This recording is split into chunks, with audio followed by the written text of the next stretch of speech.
Think Again TV is produced by Centre for Inquiry, Canada's premier venue for secular humanists, atheists, skeptics, and free thinkers.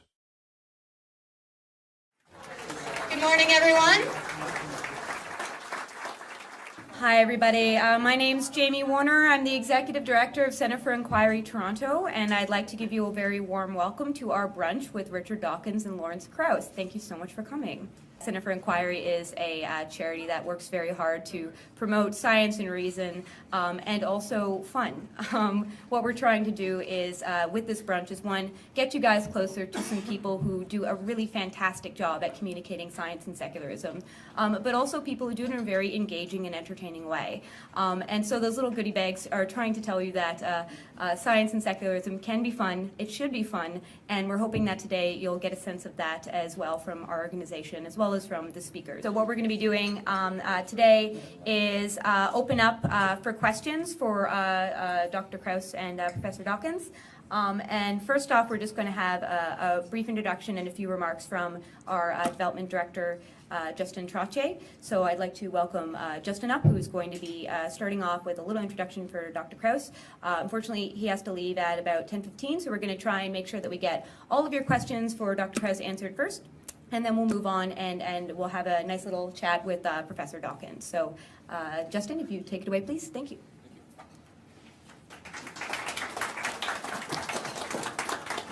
Thank you so much for being here. In the interest of time, I'm just going to dive right into this. We're joined by two of the brightest lights of our movement this morning, Professor Richard Dawkins and Professor Lawrence Krauss.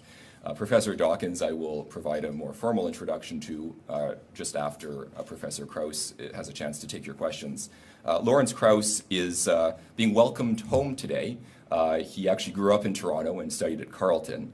He's the foundation professor of the School of Earth and Space Exploration and the director of the Origins Institute at Arizona State University. He was Barack Obama's 2008 Presidential Campaign Science Policy Committee member and has received awards from the American Physical Society, the American Association of Physics Teachers, and the American Institute of Physics. He's the author of several books, including The Physics of Star Trek, Quantum Man, a biography of Richard Feynman, and most recently, A Universe from Nothing, Why There Is Something Rather Than Nothing. Both of our distinguished guests are close friends of the Centre for Inquiry, and so it is real pleasure and honor to ask you to help me to welcome both of our guests, but in particular, we're going to be speaking firstly with Professor Lawrence Krauss.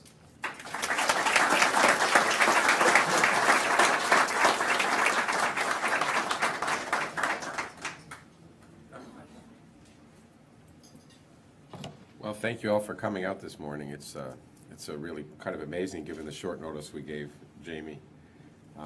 That's my fault. I wasn't certain of our schedule and kept saying, yeah, it sounds like a good idea, maybe. But I'm really happy to be here with Richard and all of you. And it's really quite amazing, actually, that it all happened and you managed to find a room in the hotel and everything. I think I'm primarily going to answer questions. I think that we've been talking a lot. I don't know if any of you got to see the movie. I hope if you didn't, you get to. There are now 4 showing, so hopefully that you can get into one of them.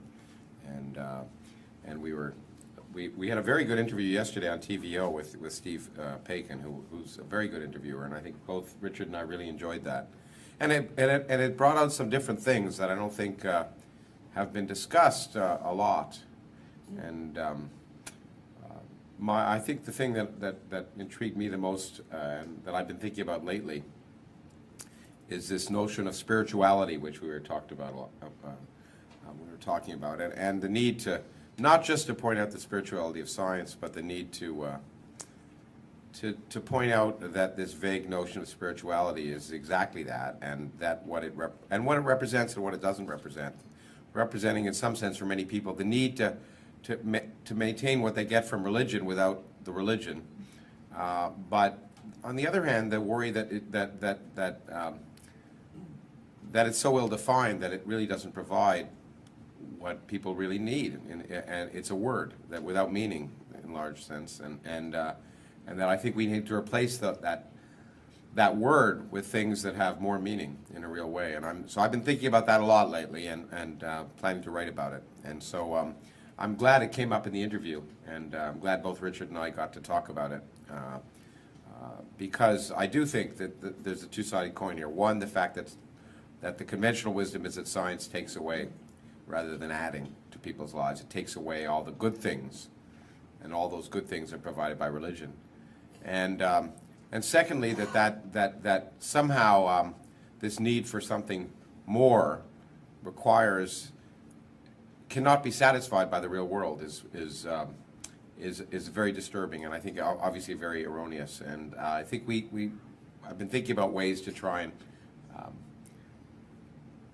conquer that notion and try and come up with something better. So stay tuned, and I'll be writing on that. I think that's all I'm going to say, and I'd be happy to answer questions for a while, and then turn it over to Richard, who'll be here for the next 2 or 3 hours. No, I'm just joking. We haven't chained underneath the table. Yeah, that's right.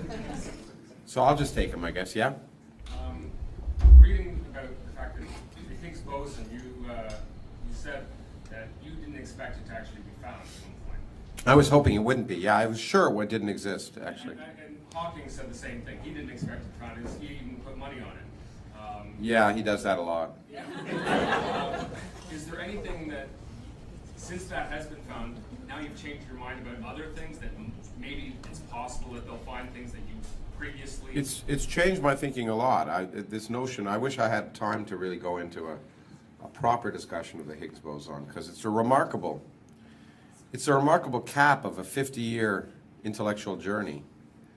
It's one of the greatest, next to perhaps Darwin's discovery of evolution, I guess is the way to put it. Next to that, I think in modern times, it's the most amazing intellectual journey humans have ever taken, and it should be celebrated as such. And I really love talking about it, because it weaves in all of modern science. I thought of writing a longer. I've written a bunch of short pieces about it. Maybe I'll write a long piece. But in any case, it really is this capstone of this journey that's involved theorists and experimentalists for 50 years. And it really is amazing. As a theoretical physicist, perhaps the most daunting thing in the world is to be sitting, from my case at night, because that's the only time I can seem to work, and to think for a moment that something you're working on is actually, that the universe actually obeys what you're talking about, is very scary. And the good news is most of the time it doesn't. Most of the time you're wrong, so that's easy. But in this case, this notion that this beautiful edifice, the standard model of particle physics, fit together beautifully, but there was a missing piece. And the missing piece was that well, I'll give you. I can't help it. I'm a teacher. I'll give you a 2-minute discussion of it. I can't talk about how important it is without laying the groundwork. So the short version of this would be that there are these two forces of nature that are very, very different: the weak force and the electromagnetic force. And they're different as different can be. One's long range. One exists only over the size of the nucleus, and one is very strong, one is very weak. Neutrinos that experience just the weak force. There are 10,000 billion neutrinos going through every square centimeter of your body every second. And during the day, they're coming down from above. And at night, when you're sleeping, they're coming right up through the Earth. They don't interact. They go right up through the Earth, right through your bed, and right through your body. So think of that when you're trying to sleep tonight. And so the weak force is so weak that a neutrino on average can go through 10,000 light years of lead without interacting once. Okay, and so the electromagnetic force obviously isn't so weak it's responsible for us being able to see. But it was recognized that these two forces could be understood as different manifestations of the same thing, which is really surprising and unusual. But another very important characteristic of science, I forget where I first heard this described. I certainly know Richard Feynman did, but I think I heard it earlier. It might have been Jacob Bernowski.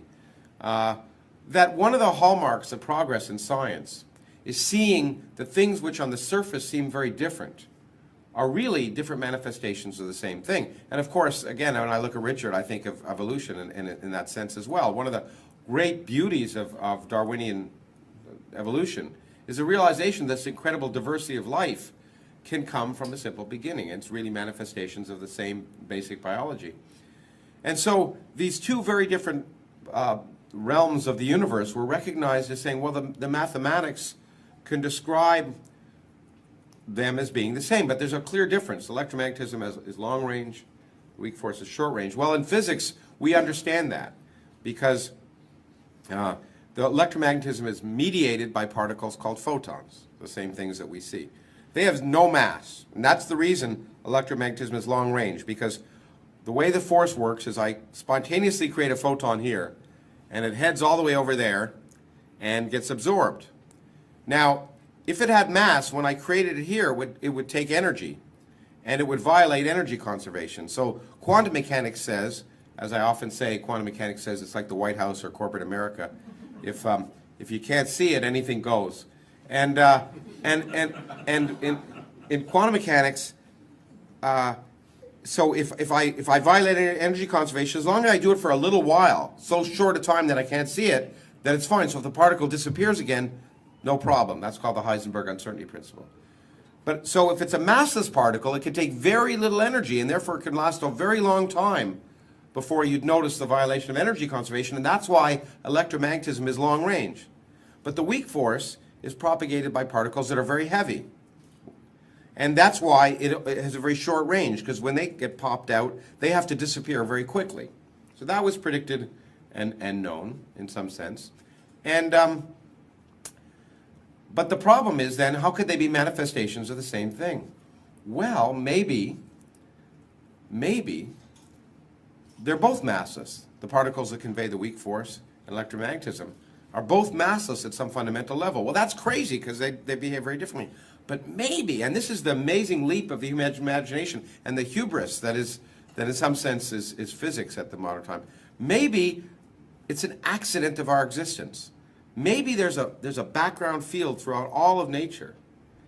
And what happens is that the particles that convey the weak force interact with that field, and it's like, as I often say, swimming through molasses. As they interact with that background field, they experience resistance, and they begin to act like they're more massive. If you push your car, if your car runs out of gas and you push it on the road, you can get it going, but when it goes off the road and hits the mud, it stops, it feels heavier. So it's like there's this cosmic mud everywhere, and the particles that convey the weak force experience that mud, and the particles that convey electromagnetism don't. Well, that's beautiful. That's a nice story, like a biblical story. And if that were the story, if that were the way science were, it would just be like religion. But if there's that mud, quantum mechanics says if there's a field throughout space, if you slap that field hard enough at a single point, really hard at a single point, you'll kick out particles. That's what quantum mechanics tells us. So there's a prediction.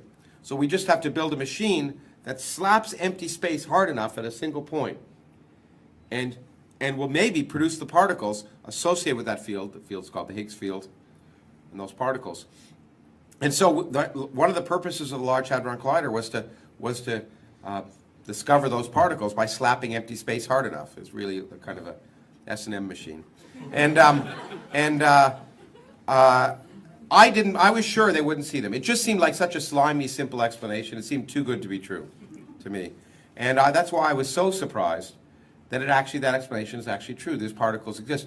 Now, for me, to answer your question finally, after a little bit of physics,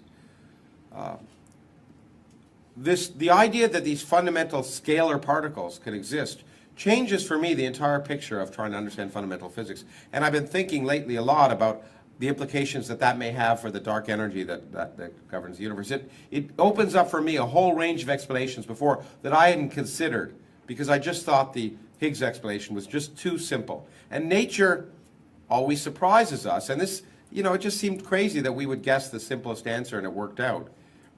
And so I guess I was surprised, as I am by being surprised. So that's a short answer to your question. Yeah?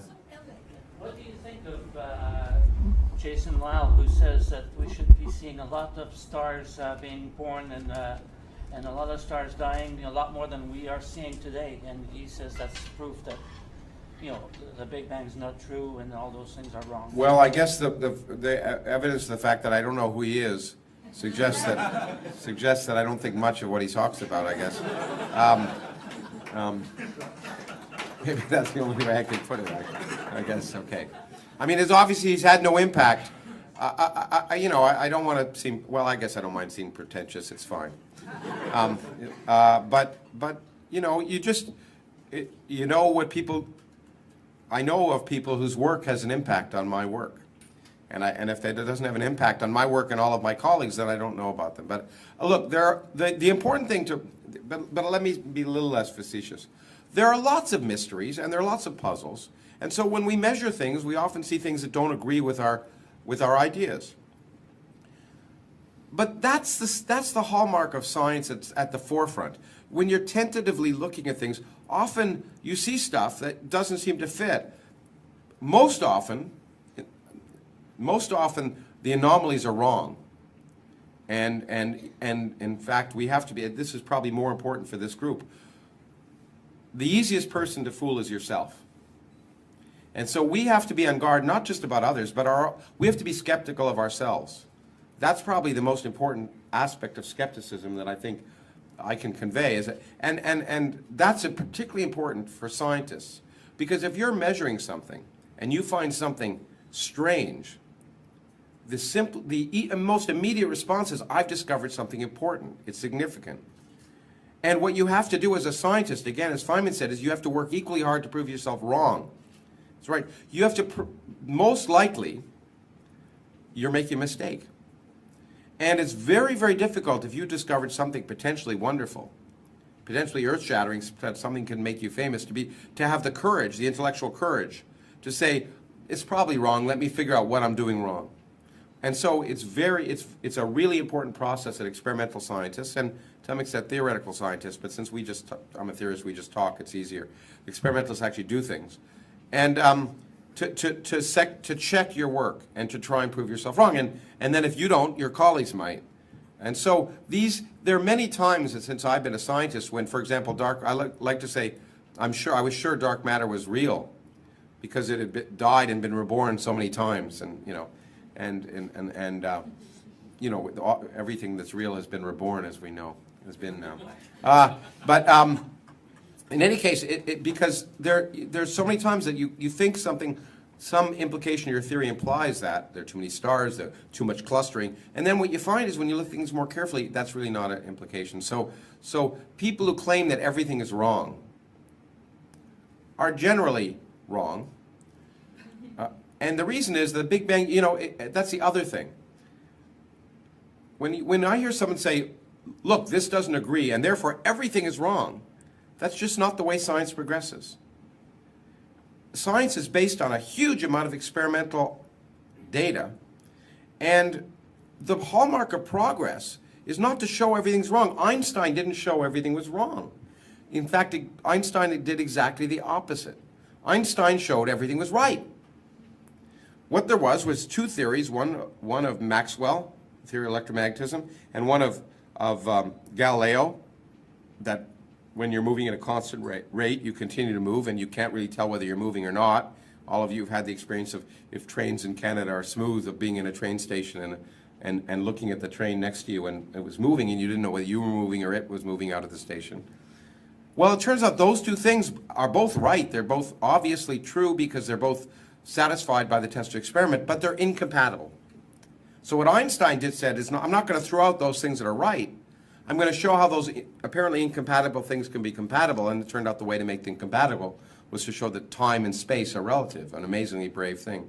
So I get hundreds of letters, I get tens of letters every week about it, with theories of the universe explaining how everything we know is wrong. And the minute someone says that, I know that I can, if I was like, I think, Lord Kelvin, who used to read, in the old days before they came in as emails, they used to be hard paper. And one of my favorite responses to those crackpot letters was his when he said, I'm sitting in the smallest room of my house. Your letter is currently in front of me. Soon it will be behind me. Okay, maybe one or two more, but we've got to go one more. Jen. I was in a room where Freeman Dyson took the side of religion in the science versus religion debate, and I wondered, is physics generally a safer haven for atheism than biology, for example? Well, you know, the key point to... I mean, Freeman just likes to be contrary. Freeman's a good friend, but he generally disagrees with whatever everyone else agrees with. It's just his property of him. And I think part of his... I read when he won the Templeton Prize, I thought, great, this is a chance for them to really be told off. Because I respect Freeman greatly as an intellect. And I was very disappointed to see that he was so friendly. One of his kids is a minister, in fact. But the point is that the thing about science that people don't realize is that, as Steve Weinberg, who is an atheist, a Nobel Prize-winning physicist, has said, most scientists don't think enough about God to even know if they're atheists. God is just irrelevant. So it's not as if physics or biology are one or more safe than the other. God doesn't enter into it ever. In any scientific meeting, in any subject of science, God is irrelevant. And so it's the same everywhere. And maybe I think I have to go. I'm really sorry. I wish I could stay with you longer. Thank you very much. Thank you so much.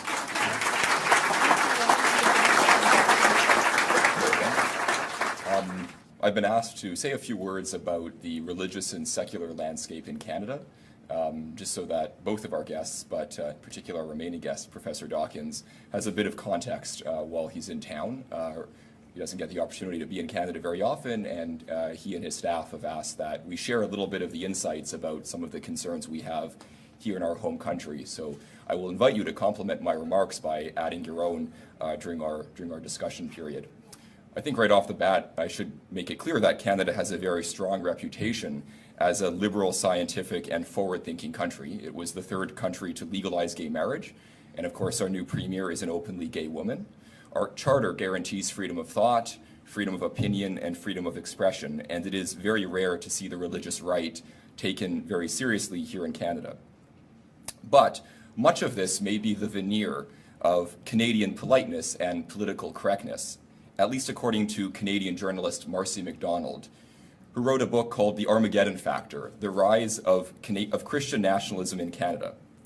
MacDonald, who actually spoke at the inaugural event for our capital branch in Ottawa, argues that through political appointments, manipulation of the judiciary, and other actions both symbolic and substantive, our current federal government is seeking a long-term shift towards American-style religious ideology. In March of 2009, in a now rather infamous example of her remarks, a Conservative Member of Parliament, Gary Goodyear, refused to answer a journalist's question about whether he believed in evolution. Instead stated, "I am a Christian, and I don't think anybody asking a question about my religion is appropriate." This might be laughable coming from your average politician, but Gary Goodyear is not your average politician. Gary Goodyear is Minister of State for Science and Technology, a cabinet position he continues to enjoy. Flash forward to February of this year, when our government launched in a mosque the Office of Religious Freedom. The office is headed by Andrew Bennett, who is a dean at a Christian arts college housed in a church in Ottawa. In writings on his university's website, Bennett, our new ambassador for religious freedom, has described Europe as suffering from secular fundamentalism, and then went on to argue that the greatest genocides in history have been perpetrated in the name of secular ideologies. Our government opted to close the existing International Center for Human Rights and Democracy and instead appoint a Christian apologist to open an office that many fear will provide benefit mainly to Christian lobby groups. I suppose we should wait and see. While south of the border, the mixing of public funds with public schools would be unthinkable, here in Ontario, as all of us in this room are well aware, we fully fund a Roman Catholic school system, while many other provinces provide public subsidies, sometimes as large as 60 to 70%, to fund private faith schools, including in Alberta, private evangelical schools that we know teach creationism. Government support for religion in Ontario's Catholic system has regularly pitted basic human rights against archaic religious privilege. Within the last decade, Catholic schools have banned atheist books, such as the novel by Philip Pullman, The Golden Compass. They've suspended a student for wearing the word pro-choice on her shirt. They fired teachers for getting a divorce. They violated the Charter of Rights and Freedoms by prohibiting the establishment of gay-straight student groups in their schools. And of course, they continue to exercise their so-called right to block non-Catholics from attending or teaching in these taxpayer-funded schools. In separate but equally concerning developments, government scientists in Canada have recently been prohibited from speaking directly to the media about their work, particularly in the area of climate change. The Canadian government has come under increasing pressure from science advocacy groups such as the American Association for the Advancement of Science, the Royal Society of Canada, and Democracy Watch to reverse these policies, but have consistently failed to heed their advice. Suffice it to say, we need all of your help. We're building a structure that will ensure a long-term institution to fight for secularism and science here in Canada, but we can't build that without you. We're excited to announce the launch of our Donor Circle program, a circle of friends committed to our shared vision for a country where church-state separation and evidence-based public policy is front and center. Donor Circle members will be at the forefront and at the front lines of CFI. You'll join us at focus group sessions to discuss new programs. You'll come out to brunch with members of our board. You'll be solicited for feedback on a regular basis. And you'll work with us to host special networking events as we seek to enlarge this circle. The Donor Circle program is available exclusively to members of the Centre for Inquiry who support our shared passion through a monthly contribution of at least $25 a month. There will be enhanced levels with added benefits. I'm hoping that each of you will join our circle, and so I want to be candid with you for a moment, to you, our key supporters. Many of you have watched with pride, as I have, as our organization has grown and matured. We've seen CFI establish itself as a key voice in the media, as a regular host to some of the largest free thought events in the country, and as a provider of key social and community services. But without a solid foundation, this may not sustain itself, nor provide a platform for real long-term positive change in our country. You've seen what we can do. We're asking you to give us the resources to continue to do this important work and to even expand upon it. A monthly donation on an ongoing basis is the single best way to guarantee the continued growth of the CFI. CFI is always busy. Tomorrow we're going to be joining an international protest against the arrest and persecution of Bangladeshi atheists and freethinkers. I'm sure many of you have heard about this tragedy that's happening in Bangladesh. We'll be at a public demonstration at nearby Yonge and Dundas, and if you'd like more details, please come talk to me. I hope to see many of you there tomorrow. There's a lot of work we have to do, and we're committed to that. If you need some inspiration, that's my transition to introducing our speaker, Professor Richard Dawkins, who, along with our other distinguished guest who had to leave us, Professor Lawrence Krauss, I think offer us a great deal of inspiration to continue with these important fights. Richard Dawkins was Professor for the Public Understanding of Science at the University of Oxford from 1995 until 2008. He's the author of many, many exceptional books: The Selfish Gene, The Ancestor's Tale, The God Delusion. He has received a great number of honorary doctorates, distinctions, and awards in fields ranging from literature to science. You probably know his bio about as well as I do, but did you know that he's recently had a genus of fish named after him? The Dawkinsia was awarded to Richard Dawkins for, quote, helping us understand that the universe is far more beautiful and awe-inspiring than any that religion could have imagined. And I think that's a really apt way to describe Richard Dawkins' commitment to fostering science education and defending atheism and non-belief. Please help me welcome Professor Richard Dawkins.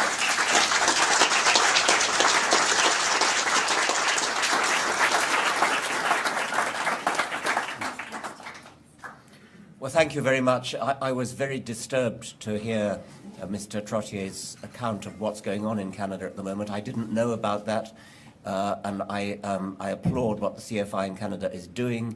Let me know if I can help in any way. I listened attentively to Lawrence's comments and was very amused, as everybody else was.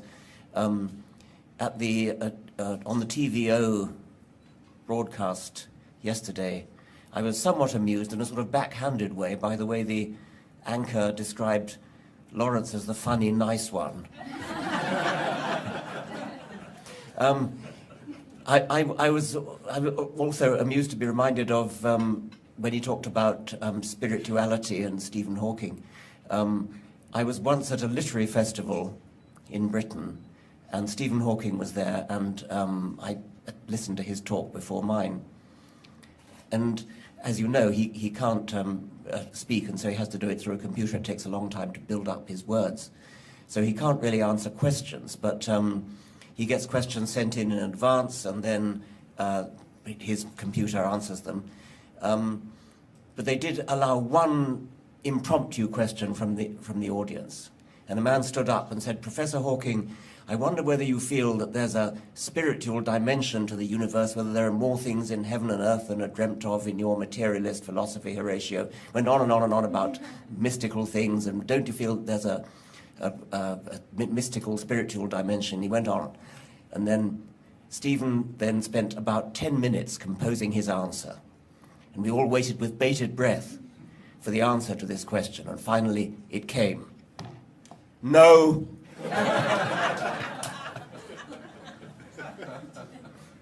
I also, when Lawrence was talking about the Higgs boson, I, of course, didn't understand what he was saying any more than any of you did. But I am very deeply moved by what's going on in modern physics. And I visited the Large Hadron Collider on 2 occasions. And I think on both occasions, it's fair to say that I was pretty much moved to tears by the feeling that this gigantic enterprise, put together by a group of people from all over the world speaking dozens of different languages, all aimed at understanding the very basis of the universe in which we live. And I really was moved to tears by that. And I tried to convey some of that in one of my books, The Greatest Show on Earth. Tried to convey my feeling of poetic humility and being so moved by the Large Hadron Collider. Unfortunately, it all fell rather flat because there was a misprint in the book. Nobody's ahead of me. Large Hard-on Collider. I was shocked by some of the things that Mr. Trottier told us about. In particular, I think the Minister of Science, who when asked for his views on evolution, protested that it was no business of anybody else what his religious views were. I mean, that's pretty shocking coming from, was it the Minister of Science? Yes. I have not come prepared to make a speech. I said that all I could do was answer questions. I'm very happy to answer questions from anybody. Yes, Emma. I'm a magician by trade, and I get the "how do you do that" question often. And so I see lots of superficial curiosity, but no one ever following through to do the research or to think about it seriously to actually figure out how any of it was actually done. They say, "How did you do that?"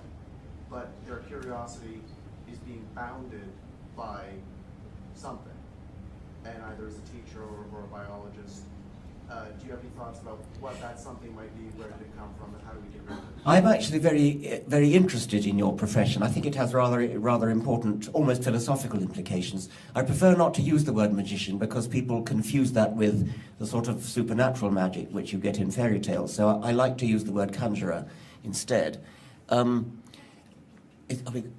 do think it's interesting the way what people in your profession do is so uncanny and so beyond the comprehension of even those of us who know that it's only a trick. And so it ought to serve as a kind of cautionary tale in skepticism for when we are told stories of miracles that people believe to be supernatural. When you see what can be done by a really skilled conjurer, you ought never to be fooled by something that appears to be supernatural. And many people are.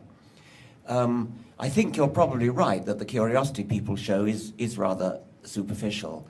I recall with really deep shame my own lack of curiosity when, as an adult, I forget how old, but I certainly wasn't a child, I saw a trick being performed on television, and it was a man, a near-naked man, with a fish hook through his back, in the skin of his back, and a bit of string tied to a railway truck. And he was purported to be pulling this railway truck with this little bit of string tied to a fish hook in his back. And my reaction then, and I blush as I say to say this, was to feel that probably is supernatural. I mean, how could I be so stupid as to think that an obvious violation of the laws of physics was actually going on before my eyes? Having seen conjurers, this wasn't even a very clever conjuring trick. I mean, I'm sure it was just rather elementary to somebody like you. So I sort of feel, and nowadays I take rather pride in my skeptical outlook on the world, but I sort of feel, well, if I could be fooled by such a stupid trick as that, I should be more sympathetic towards others who tend to be lulled into gullibility. Yes. Yes. I'm also a magician, I would say, perhaps, or thought to be one, because I'm entitled to use the title Reverend. And so within the religious community, we are often thought that we can do supernatural things. However, I'm privileged and humbled to be able to lead a community that is comprised predominantly of atheists and freethinkers and those who would eschew any label, and indeed would accept any of those labels myself.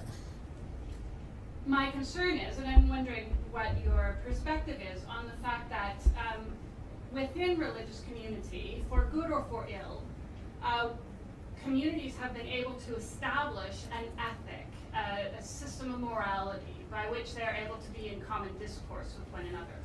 And as we lose churches because we're failing to transition them, as I have been able to do with mine, at any rate that would suggest any kind of survival, we're losing that place where we can create that safe space for civil discourse to then inform civic discourse.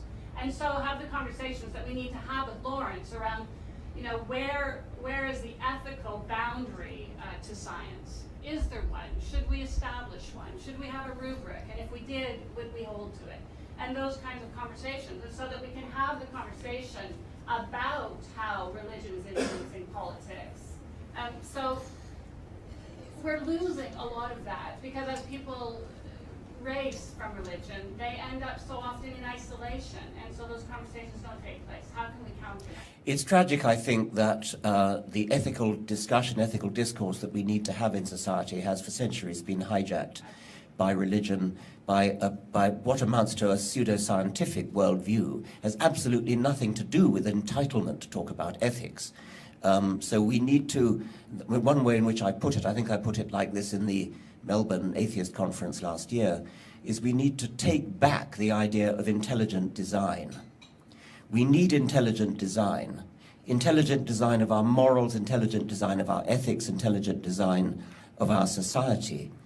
We need to sit down together as rational beings, scientific beings, and decide, talk about, discuss, argue about, wonder about the sort of society in which we want to live, the sort of morals we want to obey, the sort of ethics we want to uphold. Intelligently design that, rather than get it from some Bronze Age barbaric text. I think that anybody who actually reads the Bible or the Quran would be totally horrified at the thought that anybody could get their morals from there. So we've got to get it from somewhere else, and we clearly do get it from somewhere else, because if you look at the social mores, the ethics, the morals that people have over historical time, they are labeled by the time in which they are talked about, not so much by the religious background of the people talking. When we today, whether we're religious or not, are 21st century citizens, and our morals and our ethics and our views of how to live are 21st century views. Some are a bit ahead of the curve, some are a bit behind, but we are, however far ahead or behind the 21st century curve we are unmistakably all 21st century people, different from 19th century or 16th century people. If you look at the 19th century, even people in the vanguard of moral and political thought, like T.H. Huxley, like Charles Darwin, Abraham Lincoln. Their views today would shock us. They're racist, they're non-progressive, they're sexist. We have moved on, we've all moved on. So that there is something, I've called it the shifting moral zeitgeist. There's something that moves on from century to century, and it owes nothing or almost nothing to religion. So clearly we're getting it from somewhere else. And it seems to me that we should try to intelligently design where it comes from, and write down what it is that we feel is right and what we feel is wrong. It doesn't come from scripture. It doesn't or shouldn't come from fear of punishment and hope of reward. It should come from an honest, altruistic, socially conscious discussion of the kind of society in which we all feel we would like to live.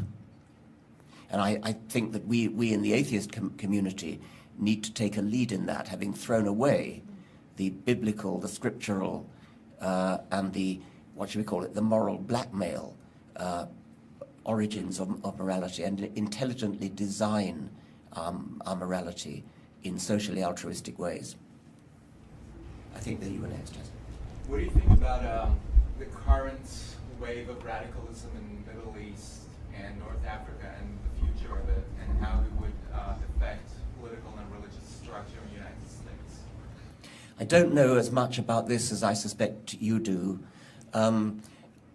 Like many people, I had been encouraged by the so-called Arab Spring, the wave of revolution that seemed to be spreading through the Middle East, the overthrowing of previously tyrannical dictatorships, and disappointed that this idealistic, as I had thought, movement seemed to be being hijacked by Islam.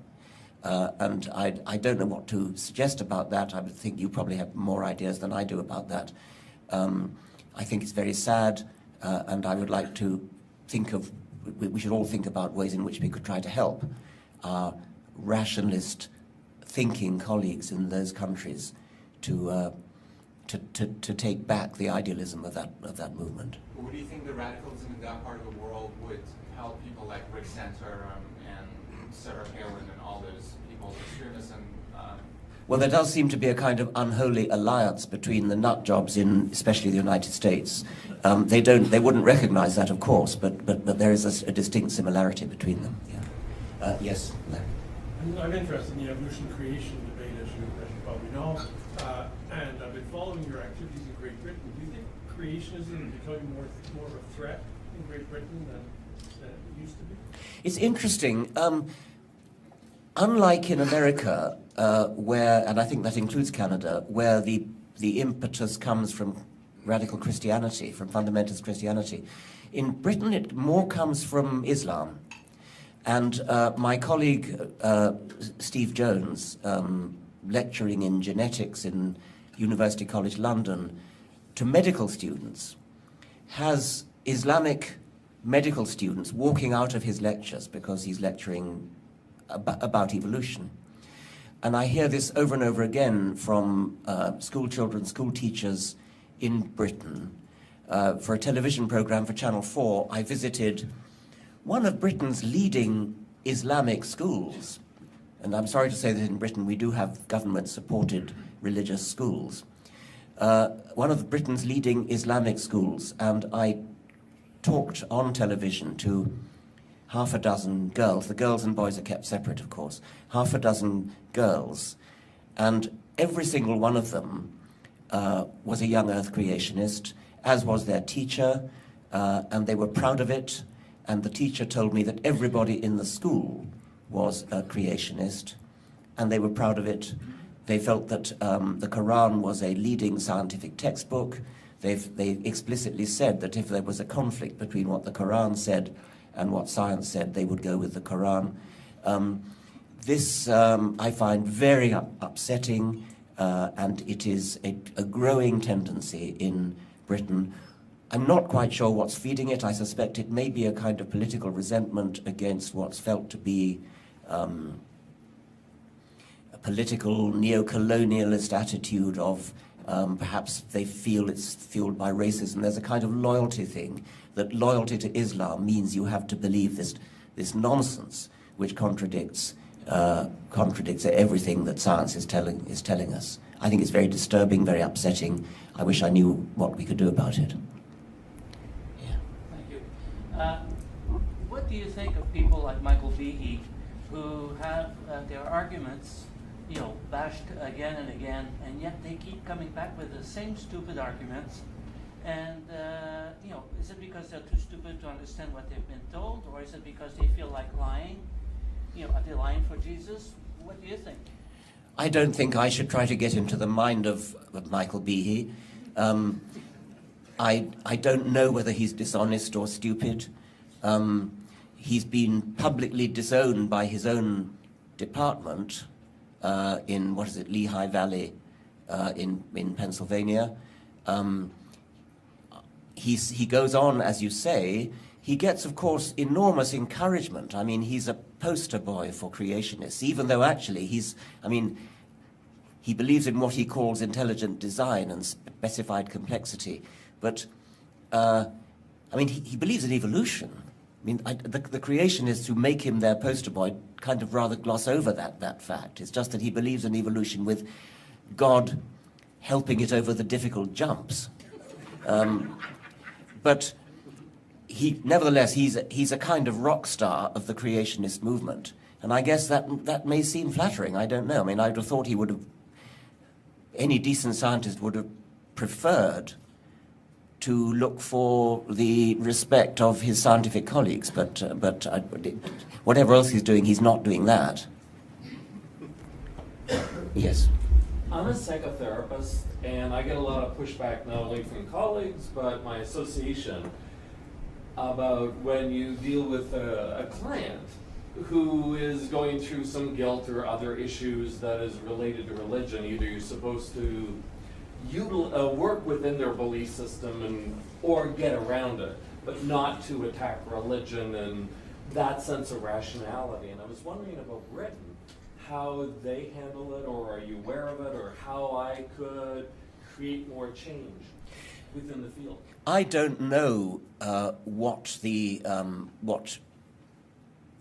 shrinks, let's just say, for generalize, are taught to do. I mean, I know that my ex-wife is a Samaritan who deals with distressed people phoning in, threatening suicide, and they are told in no uncertain terms in their training, Samaritans don't preach.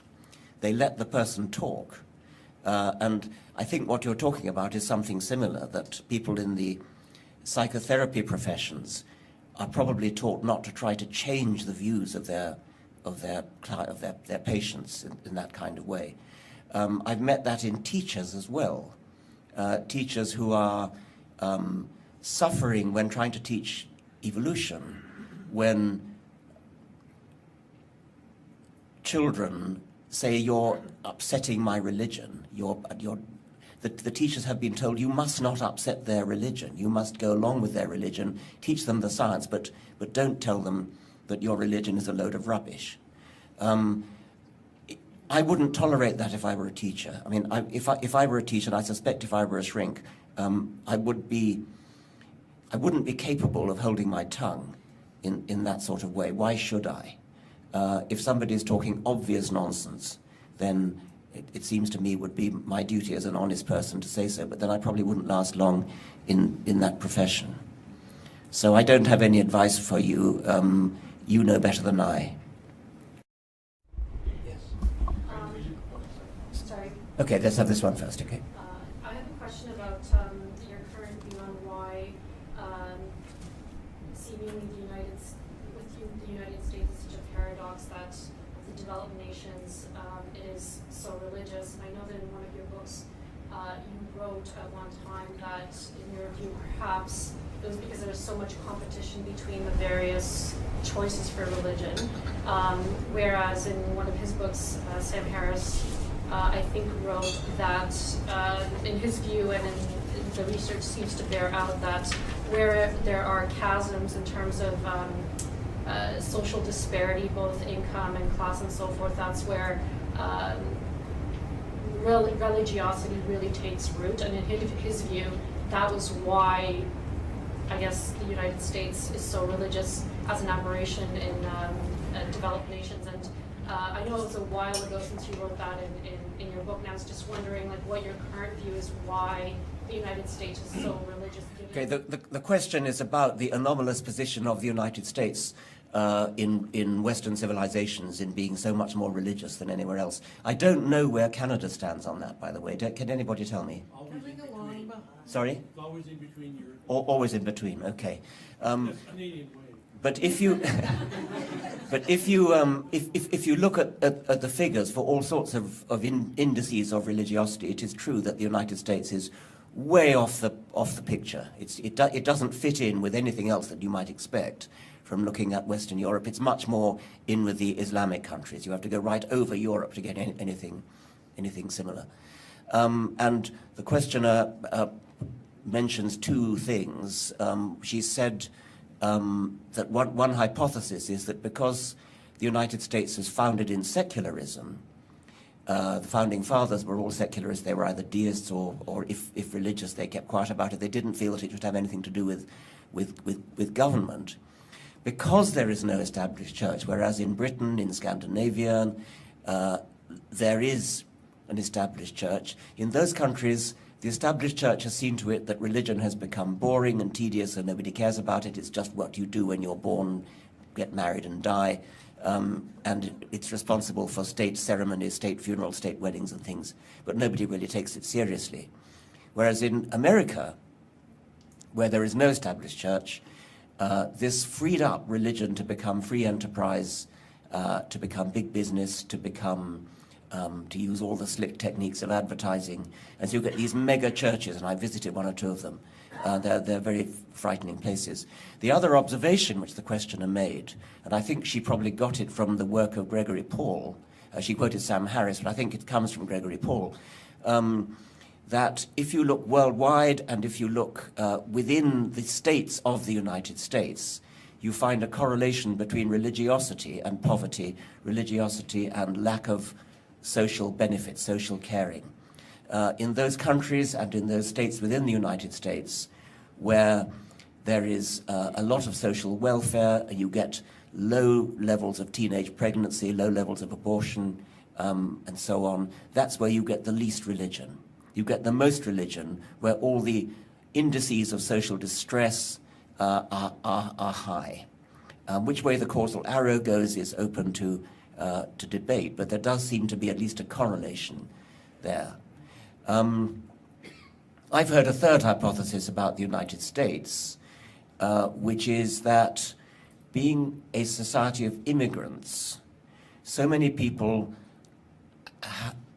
arrived in the country bereft of their extended family support groups that they left behind, for example, in Europe, and needed some substitute for the sort of grandmother figures and the uncles and aunts and things that provided the support system in extended families. And churches stepped in and provided that. I don't know what I think. I've told you about three different hypotheses. There's clearly something odd going on in the United States that leads to, well, the remarkable phenomenon that anybody could seriously consider voting for Sarah Palin. I mean, how could you imagine a civilized country in which that could possibly happen? So there is something odd. Fortunately, it's almost as though I think the United States is dividing into two species. I mean, there's just I've actually never met anybody who voted for George Bush, I don't think. But that just means that I don't mix with those people. By the way, the question came up to Lawrence Krauss about whether physics was more predisposed to religiosity than biology. And it is true that, actually no, that's not really relevant to this question, is it? Yes. Oh, you've had one already, haven't you? Yeah, sorry. Oh, you didn't? I beg your pardon. Okay. I'm often intrigued by the decline of science support among the political right, and especially obvious in the last 20 years. So 22 years ago, the Soviet Union collapsed. collapsed. And until then, there was an external threat to Western society. It was the scientists who developed new weapons and laid the groundwork for prosperity, economic growth. So, say in the 1960s, scientists were 1950s, 60s. Scientists were at the center of society, and were really important to in the struggle against the others, against the Soviets. And when the Soviet Union collapsed, that sort of disappeared, and particularly on the right side of the political spectrum. Is there anything that can replace that external threat to?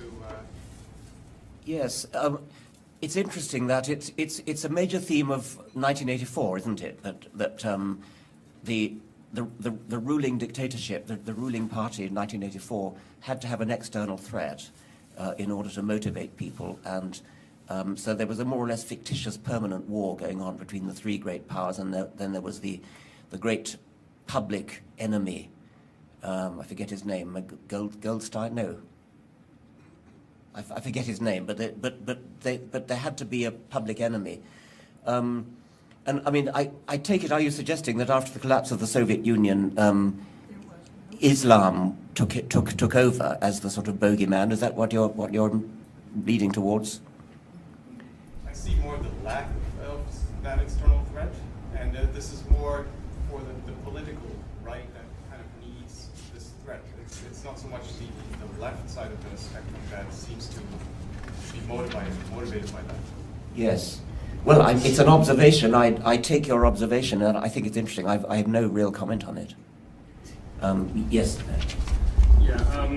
There's a saying that says, bad ideas don't die. The people who have bad ideas die.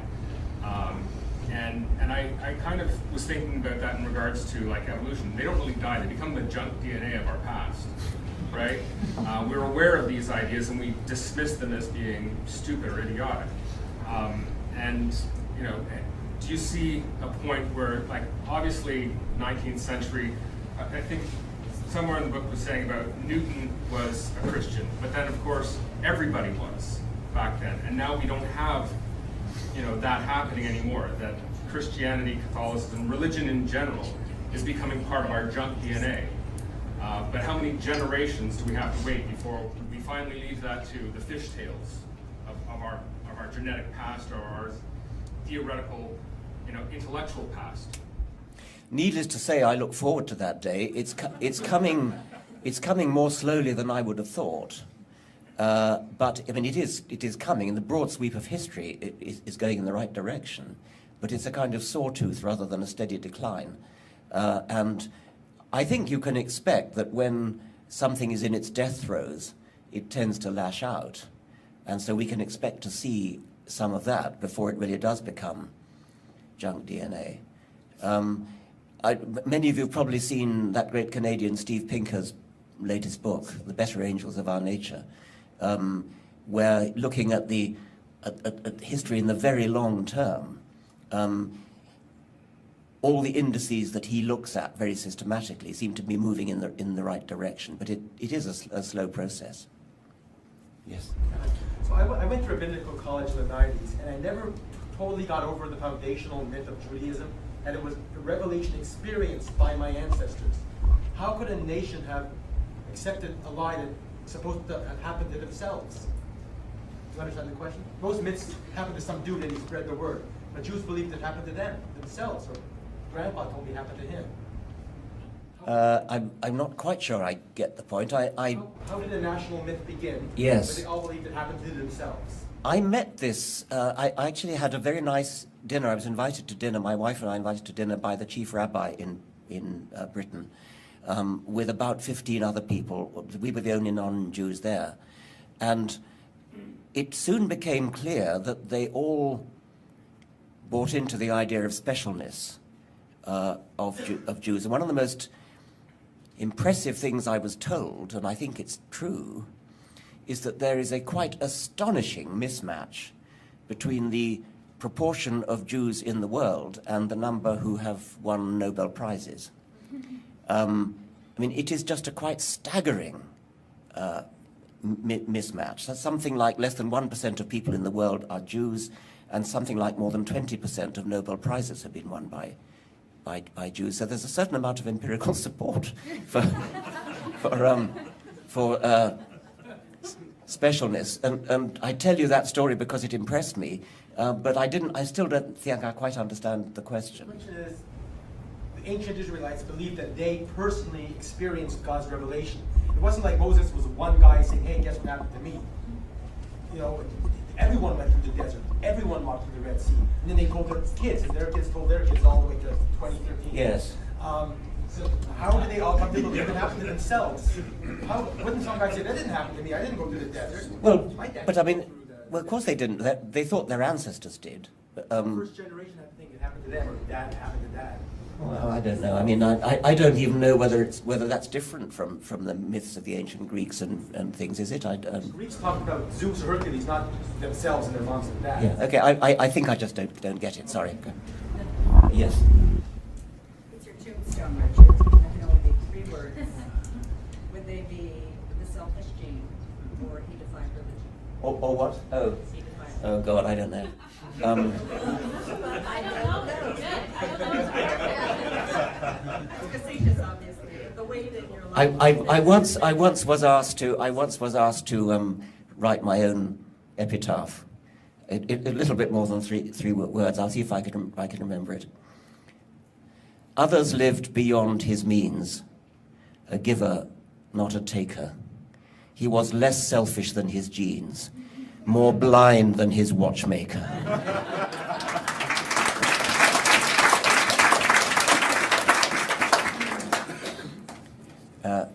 Yes. As the author of Great Show, I've got a question about, I guess, the education, the next generation of the secularists and humanists. Everyone in this room is pretty familiar with the notion that, of the position that humanist movement, science movement, critical thinking movement is somehow devoid of some spirituality or something of that nature. Everyone in this room is also familiar with the notion of this tremendous awe we found in the universe. My question, I guess, has to do with in approaching young people, in educating young people, getting them involved in science. Do you think that, how do you see the role of awe? To me, I think it's somehow a little bit at odds with the notion of critical thinking, this sort of poetic, emotional response to the wonderful nature of the universe.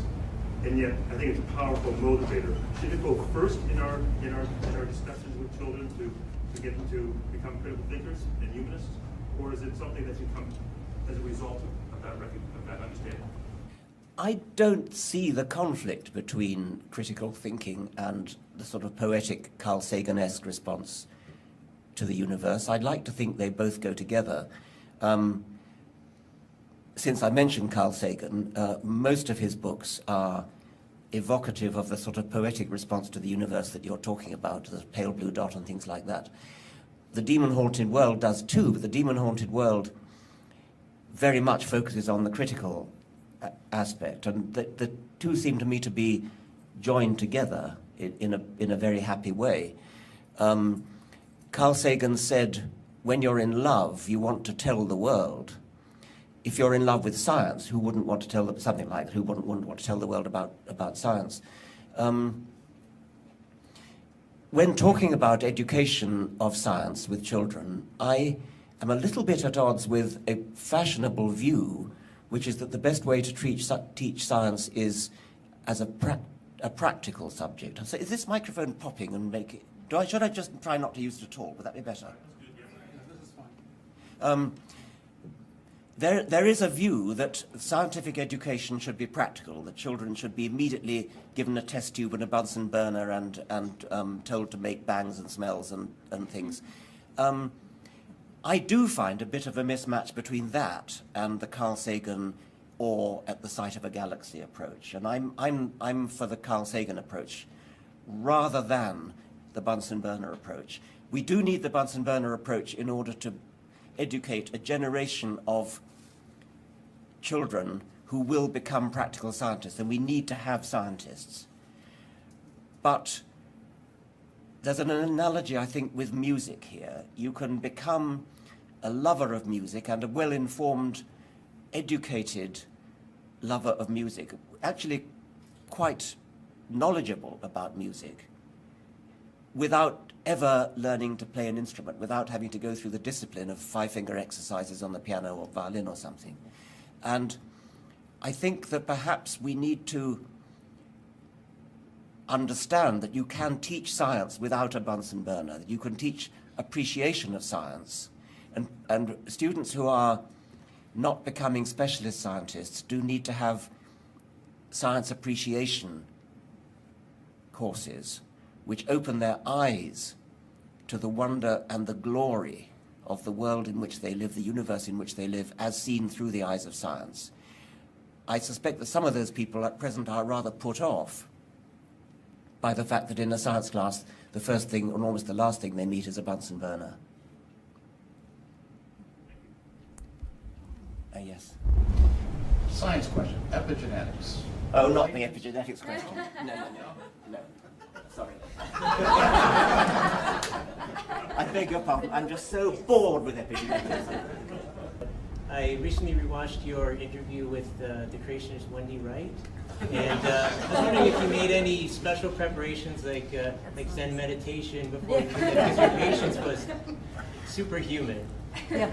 I don't know how many of you have seen this. It does seem to, it comes up on Twitter a lot. It seems to be, I've never tweeted it, but obviously somebody has. So how many people have seen this? Oh God, everybody's seen it. Any preparation? Yes, the director, who's a very wise, sympathetic man, said, "You must not lose your temper. You must keep calm. You must be polite." And so I was going into it, I must be polite, I must be polite, I mustn't lose my temper. And, well, I like to think I succeeded. I mean, it was, show me the evidence, show me the evidence, show me the evidence.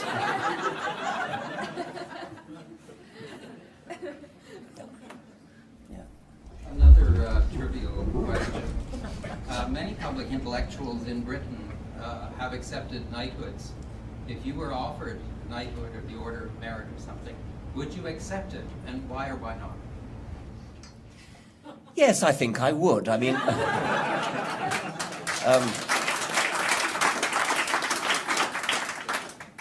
I shall make no further comment. Yes. When debating for atheism, what do you think is the best way to bring together human morality and science together? Human morality and science. And science.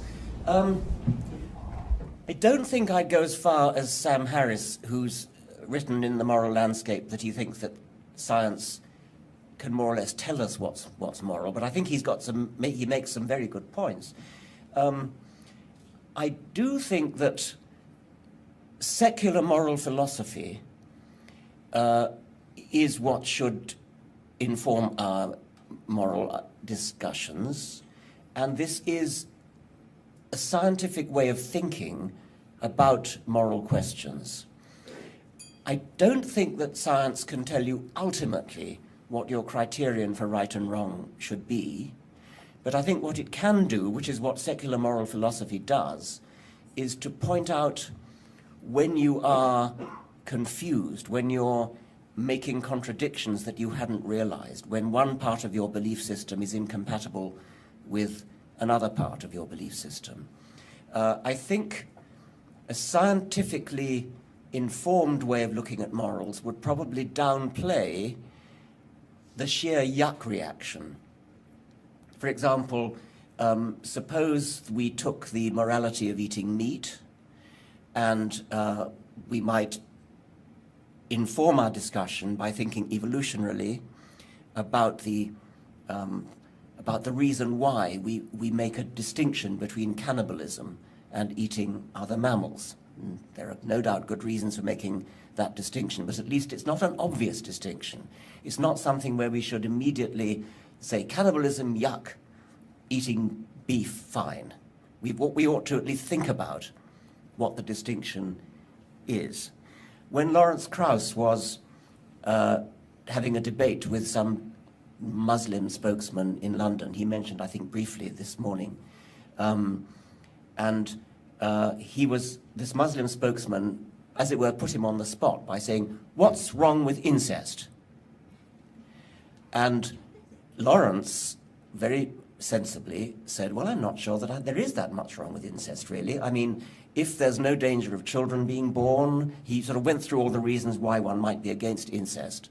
And then he said that you need to come up with some sort of a reason why incest would be wrong. The Muslim audience was horrified. I mean, they sort of gasped that anybody should consider the question in a sort of rational way.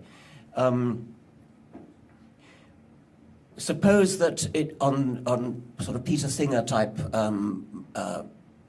animal liberation grounds, we decided we didn't want to kill animals, but we did want to use tissue culture of animal tissue, of say muscle tissue, so that there's no killing, no distress, no suffering. We tissue culture fake beef, actually get cow muscle cells and tissue culture that make steak. Many people would have a sort of yuck reaction to that, but not so much as if you said, well, what if you did that for human muscle? Tissue culture cannibalism. Again, many people would immediately have a yuck reaction to that. Cannibalism, horrors. And yet, if you actually step back and think about the morality of it, nobody's hurt, nobody's being distressed, nobody's being killed.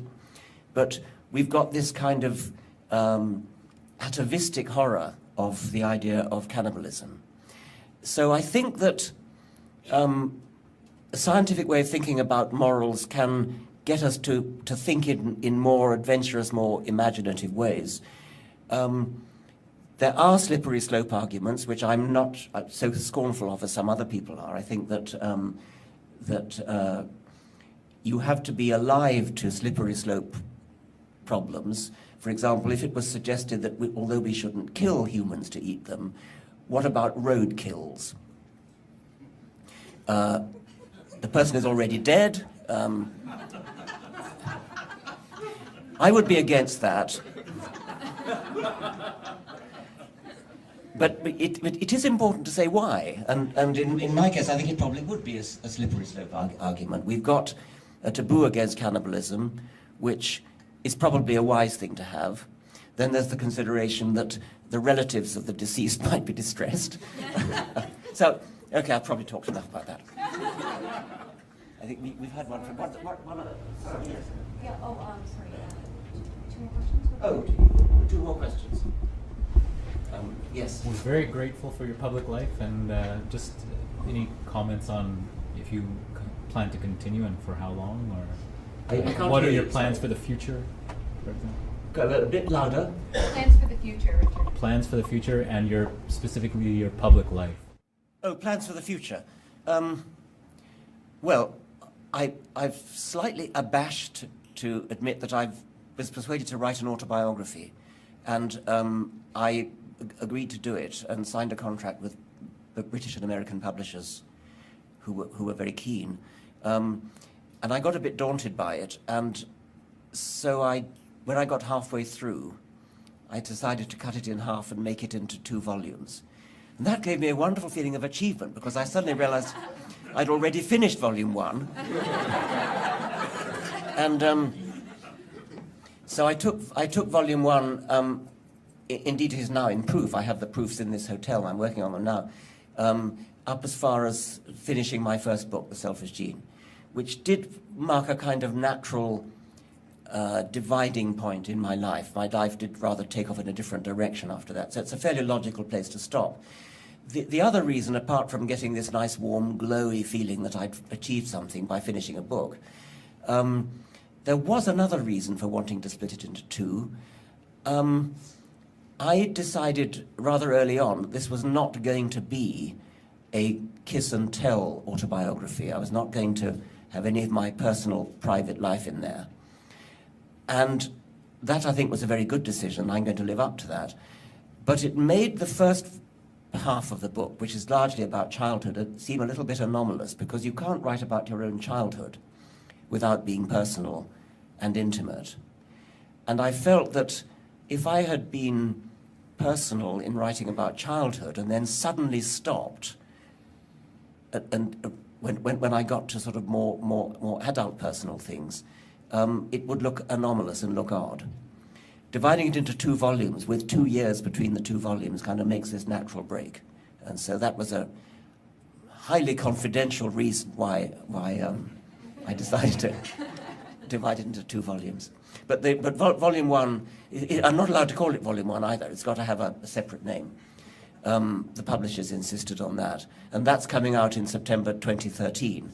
And the second half will be in September 2015, with paperbacks in intermediate. Yes. One more question, I think I'm told. You've had one, I think, haven't you, back there? Just a question with your background in evolution and your early adoption of computers. We seem to be locked in like a vicious circle with regards to technology, that we keep inventing more faster machines, more complex machines, and our civilization gets more advanced and needs more complex machines to take care of it. Do you foresee this as an expression of evolution, that we are essentially transiting, we're essentially doing a job of transiting life from biological to possibly electronic in the future?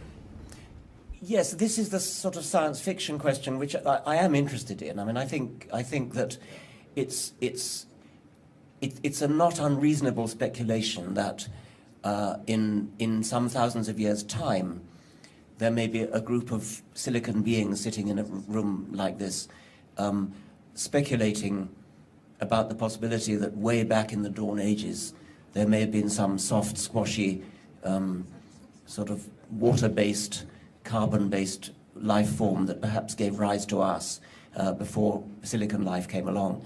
I think it's a not unreasonable science fiction plot.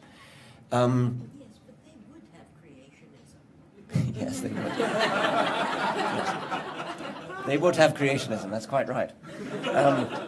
But I think the question was going on, was asking the possibility that they might evolve, and it is a genuinely interesting point that evolution, which I would put my shirt on pretty much having to be by natural selection, if it's going to produce the kind of adaptive fit, the kind of illusion of design that the living things so spectacularly show, that evolution by natural selection doesn't have to be based upon the sort of genetics, the sort of physiology, the partnership between DNA and protein that we know about. There are other media in which natural selection could take place and could give rise to the same illusion of design. And computers, technology, software, the internet could provide the kind of infrastructure which in life is provided by the DNA, RNA, protein partnership. And once you've got the infrastructure provided by the computer world, artificial life could take over in an evolutionarily non-designed way. The computers that are run on had to be designed, but the evolution itself could be non-designed. And the research that's been going on in the field of artificial life is just in its embryonic stages at the moment. But I think it could be really big in the future, and I won't be around to see it. But it could be both exciting and frightening at the same time. Thank you very much. Thank you.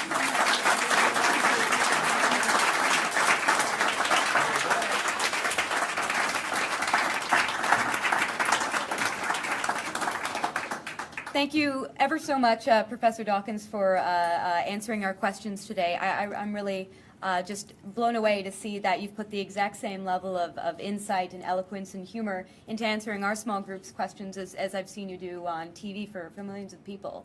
And I think that we're really very, I was about to say blessed, I mean gifted, fortunate today to be in this room with you, and thank you so much for giving us your time. I just want to mention, Professor Dawkins, I'm hoping that I'll get to call you Sir, Professor Dawkins, Sir Dawkins in a couple years from now. That'd be great. Sir Richard Dawkins. He will be signing books at the close of the presentation.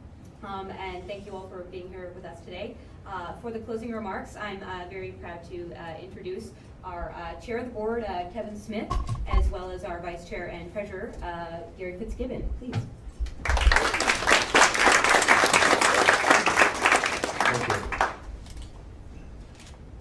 Richard, I want to thank you. It is kind of loud. You get too close to it. I want to thank you for being our guest this morning. And we at CFI Canada appreciate you taking time out of your busy schedule to be with us. Really appreciate it. I would also like to thank our Toronto branch director, Jamie Warner, and her team of volunteers here in Toronto for organizing this event. On short notice, as Lauren said. The last time I was at a breakfast function was when I attended the National Prayer Breakfast in Ottawa a few years ago. I had not flirted with going to the dark side. I was curious to know what these religious types do behind closed doors. There weren't any surprises, as it was true to the name Prayer Breakfast. We ate breakfast, and they prayed and prayed and prayed. I noticed that the Christian organizers invited people of different religions to attend, which I thought was considered admirable of them. I pictured those who follow Judaism and Islam all praying and eating together with the Christians, one big happy Abrahamic family for a change. However, when my breakfast was served, I noticed a heaping pile of pork sausages on the plate. I thought perhaps it was a kind of odd sense of evangelical humor. But the prayer breakfast left me with a bad taste in my mouth. It wasn't just me eating the greasy sausages. It reminded me that with Canada under the rule of a Christian prime minister, the Christian right in Canada is gaining influence. As mentioned earlier, scientists are being muzzled by the government. Funding is being directed away from secular charities to Christian ones, many that promote homophobia in places like Uganda. We at CFI Canada make it our business to bring attention to matters like these and to fight for secularist values every day. With your financial support, we can continue to do this. Richard, you do a marvelous job of fighting the same battle south of the border as we do here. High religiosity in the U.S. is unique amongst Western countries, and it is important that your voice continues to press for a major secular overhaul there. But we would love to have you visit Canada on a semi-regular basis. We could use your help with an occasional tune-up. So you're welcome anytime, and thank you very much for being here with us. Thank you. And we're going to, if you just want to come to the podium, Richard, we're just going to present you with a... Oh, you have to stand up to get your gift. Oh. Yes. You gotta work for it even more. Now, there's two things in the bag. One is maybe a bit odd. But we... Oh, no. Yes, I like odd things. Well, I'm the comic relief here because some of you will have read on Professor Dawkins' tweet that he is keen about socks. So we got him some gray socks. Oh, right. Oh, thank you. Canadian, a very old Canadian company, but of course the socks were made in China. The point about the socks is that they shouldn't be paired. They don't have chirality. Therefore, you should be able to buy any number of single socks. Who hasn't spent hours looking for the other sock? The babe wouldn't sell me. No, they come in pairs, whether like it or not. There's three here. We thought we called the Holy Trinity of socks. There are 6 socks. They're not 3 pairs of socks. Right. Yes, that's right. Thank you very much.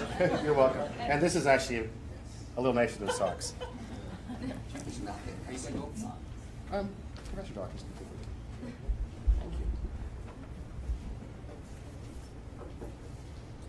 Ticking, is it? If anyone has a drum roll. There's no ticking, no. You don't think so. What does it mean? It's an Inukshuk. It's a incredibly Canadian artifact that's been designed by a Inuit artist. It's one of a kind, and we also have inscribed a special base for you as thanks for coming and doing this presentation with us. So. Inukshuk acts as a guide to take people home. I'm very tough. Thank you very much indeed. It's a beautiful thing. But does it actually have a symbolic meaning or something? Yes. Yeah, it's a guidepost, essentially. The Inuit Guide you the would way. put them on the hill, so they would see where the next one was. They'd go, then they'd see the next one, and they could find their way home in a white land. But that would be a big one. Yes, yes.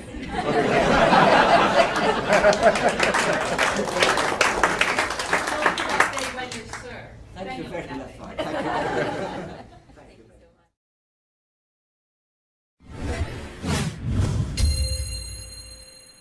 Think Again TV is produced by Centre for Inquiry, Canada's premier venue for secular humanists, atheists, skeptics, and free thinkers.